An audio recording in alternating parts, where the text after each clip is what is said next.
Hello hello students, I am Gajendra Kumar Sen. आज मैं वापस आपके सामने आया हूँ टेंस पार्ट 2 इंट्रोडक्शन के अंदर। कल मैंने आपको सेंटेंसेस के बारे में बताया था। आज मैं आपको बताने जा रहा हूँ पर्सन के बारे में, जो मुख्य रूप से सब्जेक्ट से जुड़े हुए हैं। सब्जेक्ट्स की बात जहाँ हम करते हैं, किसी भी सेंटेंस के अंदर सब्जेक्ट सबसे पहले आता है, उसके बाद में वर्ब आता है और उसके बाद में ऑब्जेक्टिव पार्ट्स आता है। ऑब्जेक्ट के बाद में अपन कुछ भी जो लिखते हैं जैसे प्लेस, टाइम, उसको हम ऑब्जेक्टिव पार्ट्स कहते हैं। तो सबसे पहले हम सब्जेक्ट की बात करते हैं। तो जो पर्सन है वो 3 प्रकार के होते हैं, first person, second person, third person. First person की जो बात मैंने की थी कल, आपको मैंने बताया नहीं था उसके अंदर, आज बताने जा रहा हूँ कि फर्स्ट पर्सन का मतलब होता है जो बात कहता है, जो स्पीकर होता है। यहाँ पे मैं लिख सकता हूँ स्पीकर।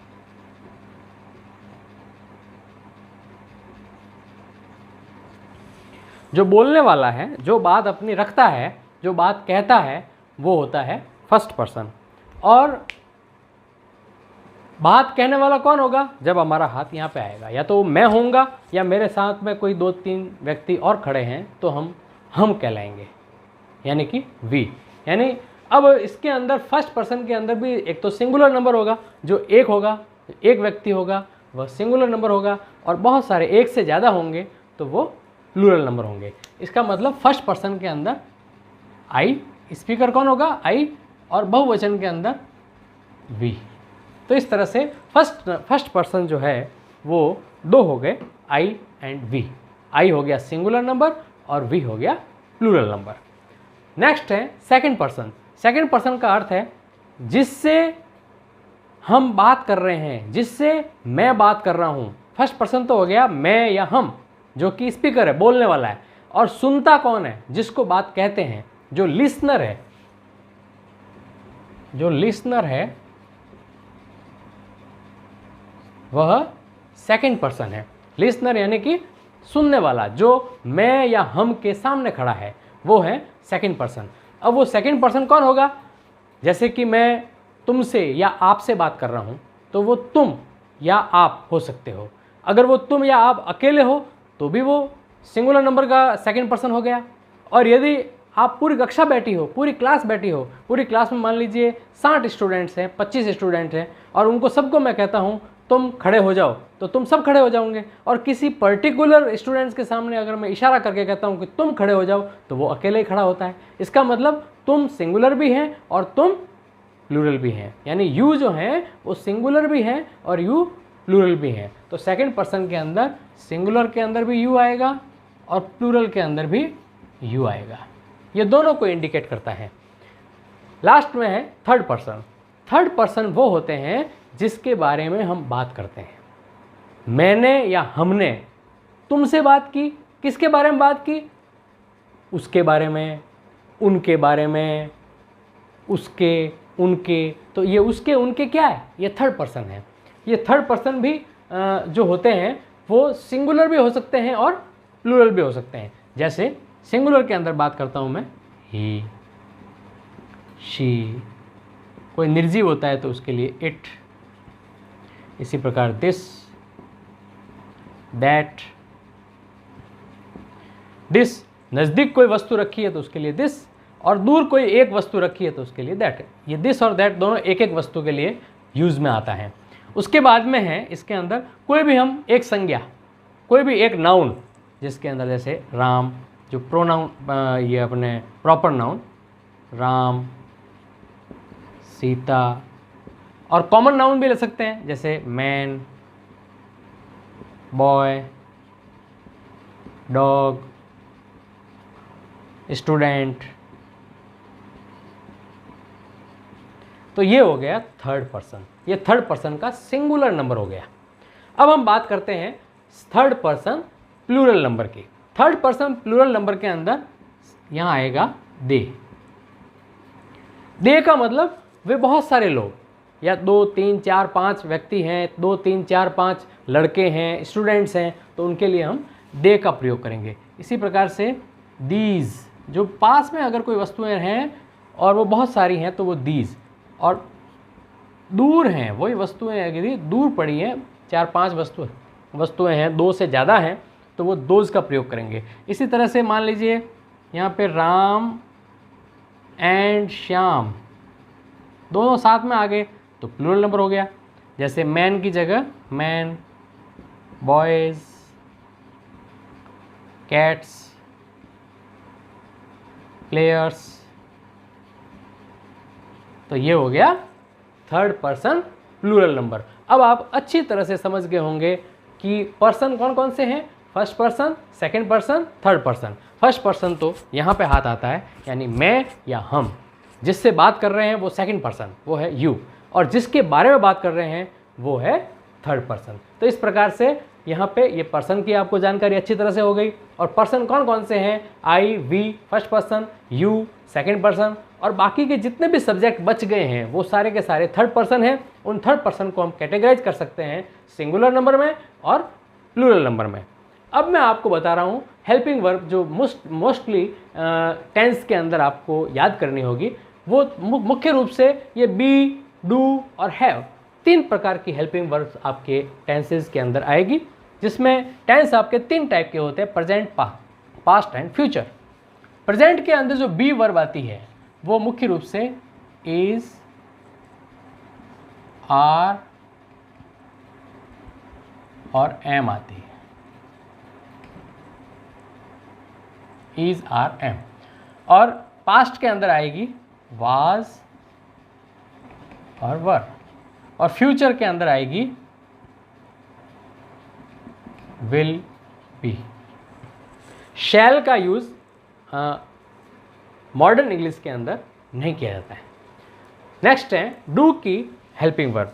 जो डू की हेल्पिंग वर्ब है वह यहाँ पे आएगी डज एंड डू। प्रेजेंट के अंदर डज एंड डू, और पास्ट टेंस के अंदर आएगी डिड, और फ्यूचर के अंदर आएगी विल डू। इसी टाइप से हैव की जो हेल्पिंग वर्ब है वह प्रेजेंट के अंदर आएगी हैज़ और हैव, पास्ट के अंदर आएगी हैड, और फ्यूचर के अंदर विल हैव। यह आपको ध्यान रखना है कि यहाँ पे शैल का यूज़ हम नहीं करते हैं। शैल का प्रयोग मॉडल ऑक्सिलरीज के अंदर हम करेंगे। जो नेक्स्ट वीडियो आएगा मॉडल्स का, उसके अंदर हम इसके बारे में चर्चा करेंगे। तो आपको वापस बताता हूँ मैं, बी की जो फॉर्म है वो इज, आर, एम है प्रेजेंट टेंस के अंदर, पास्ट टेंस के अंदर है वाज एंड वर, और फ्यूचर टेंस के अंदर है विल बी। डू की जो हेल्पिंग वर्ब है वो प्रेजेंट टेंस के अंदर है डूज, डज एंड डू, और पास्ट टेंस के अंदर है डिड, और फ्यूचर टेंस के अंदर है विल डू। और हैव की जो हेल्पिंग वर्ब है वो प्रेजेंट टेंस के अंदर हैज़ और हैव, पास्ट टेंस के अंदर है हैड, और फ्यूचर टेंस के अंदर है विल हैव। अब आपको ये जो सब्जेक्ट हैं, इन सब्जेक्ट के साथ में ही इन हेल्पिंग वर्ब का प्रयोग करना पड़ेगा टेंस के अंदर। तो मैं आपको बता दूं कि यहाँ पे जैसे ये विल भी है, इसके साथ में जितने भी सब्जेक्ट हैं उन सब के साथ में विल बी का प्रयोग करना है। विल डू का प्रयोग सबके साथ में, विल हैव का प्रयोग सबके साथ में, हैड का प्रयोग सबके साथ में, और डिड का प्रयोग सभी के साथ में। जितने भी सब्जेक्ट हैं इन सब के साथ में जो हैं अपन did, had, will be, will do और विल हैव, ये जो हेल्पिंग वर्ब है ये सभी सब्जेक्ट के साथ में आएगी। यानी चाहे आई हो, चाहे वी हो, यू हो, या थर्ड पर्सन सिंगुलर प्लूरल कोई भी हो, इनका प्रयोग सबके साथ में होगा। जो आपके नहीं लिखा है, जहाँ ऑब्लिक दिया हुआ वहाँ पे थोड़ा सा डिफरेंट है, अलग है। क्या है देखिए, सबसे पहले बी की फॉर्म, इज का प्रयोग कहाँ होगा? इज का प्रयोग होगा थर्ड पर्सन सिंगुलर नंबर के साथ। तो मैं यहाँ लिख देता हूँ थर्ड पर्सन सिंगुलर, ये थर्ड पर्सन सिंगुलर के साथ में इसका प्रयोग होगा। और एम का प्रयोग आप सब जानते ही हैं, आई के साथ में होता है, यानी first person singular number 1s, ये 1s लिख दिया। और आर का प्रयोग बाकी जितने भी बच गए उन सब के साथ में आर का प्रयोग, यानी कि रेस्ट जो बचे हुए हैं जितने भी आई और थर्ड पर्सन सिंगुलर, इसके अलावा जितने भी ये बचे हुए हैं उनके साथ में आर का प्रयोग होगा। अब हम वॉज और वर की बात करें तो वॉज का प्रयोग कहाँ होगा? वॉज का प्रयोग वापस थर्ड पर्सन सिंगुलर, वॉज का प्रयोग थर्ड पर्सन सिंगुलर के साथ में भी होगा और फर्स्ट पर्सन सिंगुलर के साथ में भी होगा। थर्ड पर्सन और फर्स्ट पर्सन दोनों के साथ में होगा, यानी कि आई के साथ में भी वॉज ही आएगा और ये जो थर्ड पर्सन सिंगुलर है इनके साथ में भी वॉज ही आएगा। लेकिन वर्ब का प्रयोग बाकी जितने बच गए सब्जेक्ट उन सब के साथ में वर्ब का प्रयोग। इसी टाइप से डज का प्रयोग थर्ड पर्सन सिंगुलर, जो थर्ड पर्सन सिंगुलर है उन सब के साथ में डज हेल्पिंग वर्ब का प्रयोग होगा और डू का प्रयोग जो शेष जितने भी आपके बच गए हैं सब्जेक्ट उन सब के साथ में होगा। इसी टाइप से हैज़ का प्रयोग भी थर्ड पर्सन सिंगुलर नंबर के साथ में होगा और हैव का प्रयोग जो है वह बाकी बचे हुए शेष सब्जेक्ट के साथ में होगा। तो इस तरह से आपको ये जानकारी भी याद रखना ज़रूरी है। इसके कारण आपको टेंस को जब हम पढ़ेंगे तो उसके लिए बहुत ही आसानी रहेगी और इनको मैं ये कह रहा हूँ कि आप नोट कर लें और अपने नोट्स बनाएं इनके, ताकि आपको टेंस पढ़ते समय या टेंस के वाक्य बनाते समय कोई प्रकार की परेशानी न हो। अब हम मेन वर्ब की बात करते हैं। तो मेन वर्ब की जो फॉर्म होती है वो 3 टाइप की होती है। वर्ब की फर्स्ट फॉर्म, वर्ब की सेकंड फॉर्म और वर्ब की थर्ड फॉर्म। फर्स्ट फॉर्म में जैसे मैं बिल्कुल सिंपल एग्जांपल दे रहा हूँ, जैसे मैं दे रहा हूँ ईट, एट, ईटन। एक और दे देता हूँ, गिव, गेव, गिवन। तो इस तरह से आपकी जो बुक है उसके अंदर काफ़ी मात्रा के अंदर, काफ़ी संख्या के अंदर ये मेन वर्ब दे रखी है। उनकी फॉर्म है, आपको अलग अलग ग्रामर की बुक के अंदर मिल जाएगी फॉर्म। तो आप ज़्यादा से ज़्यादा ये तीनों फॉर्म आप याद करें। इनको याद करने के बाद ही आप जो हैं टेंस के सेंटेंस बना पाएंगे। बिना इन वर्ब की फॉर्म याद किए हुए आपको टेंस के सेंटेंस बनाने में बहुत प्रॉब्लम आएगी, इसलिए आप इनके याद करें। अब वर्ब की फर्स्ट फॉर्म का प्रयोग जो है वो प्रेजेंट, पास्ट और फ्यूचर तीनों ही टेंस के अंदर इसका यूज़ होगा। वर्ब की फर्स्ट फॉर्म का सबसे ज़्यादा यूज़ है। वर्ब की सेकेंड फॉर्म का प्रयोग जो है वो ओनली फॉर पास्ट टेंस का जो इनडेफिनेट है, पास्ट इनडेफिनेट का भी जो एफर्मेटिव है,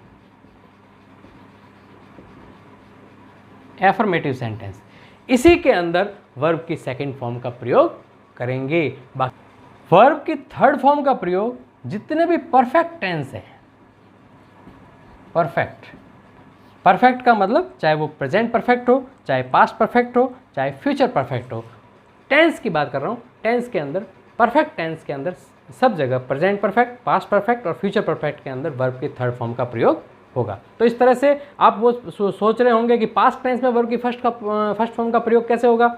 तो पास्ट के अंदर जो इनडेफिनेट है उसके एफर्मेटिव में ही वर्ब की सेकंड फॉर्म का प्रयोग होता है। बाकी सभी के साथ जितने भी सेंटेंस बनेंगे, नेगेटिव, इंट्रोगेटिव, उन सब के साथ में वर्ब की फर्स्ट फॉर्म का प्रयोग होगा। इसी के अलावा पास्ट के जो दूसरे टाइप्स हैं जो आगे के वीडियो में बताऊंगा मैं, तो उन सब के अंदर। तो इस तरह से ये वर्ब की फर्स्ट फॉर्म है, ये सेकंड फॉर्म है और थर्ड फॉर्म है, और इनका यूज़ कहाँ कहाँ करना है वो मैंने आपको बता दिया है। इस प्रकार से ये मेरा पार्ट 2 इंट्रोडक्शन पूरा हुआ टेंस के लिए। आशा करता हूँ कि आप सभी इस वीडियो से बहुत अधिक लाभ लेंगे, इसके नोट्स बनाएंगे और इसको ज़रूर फॉलो करेंगे। आपको अगर ये वीडियो पसंद आया हो तो लाइक करें और सब्सक्राइब ज़रूर करें और अपने परिचितों, अपने जितने भी भाई बहन हैं उन सबको ये वीडियो देखने के लिए प्रेरित करें। Thank you.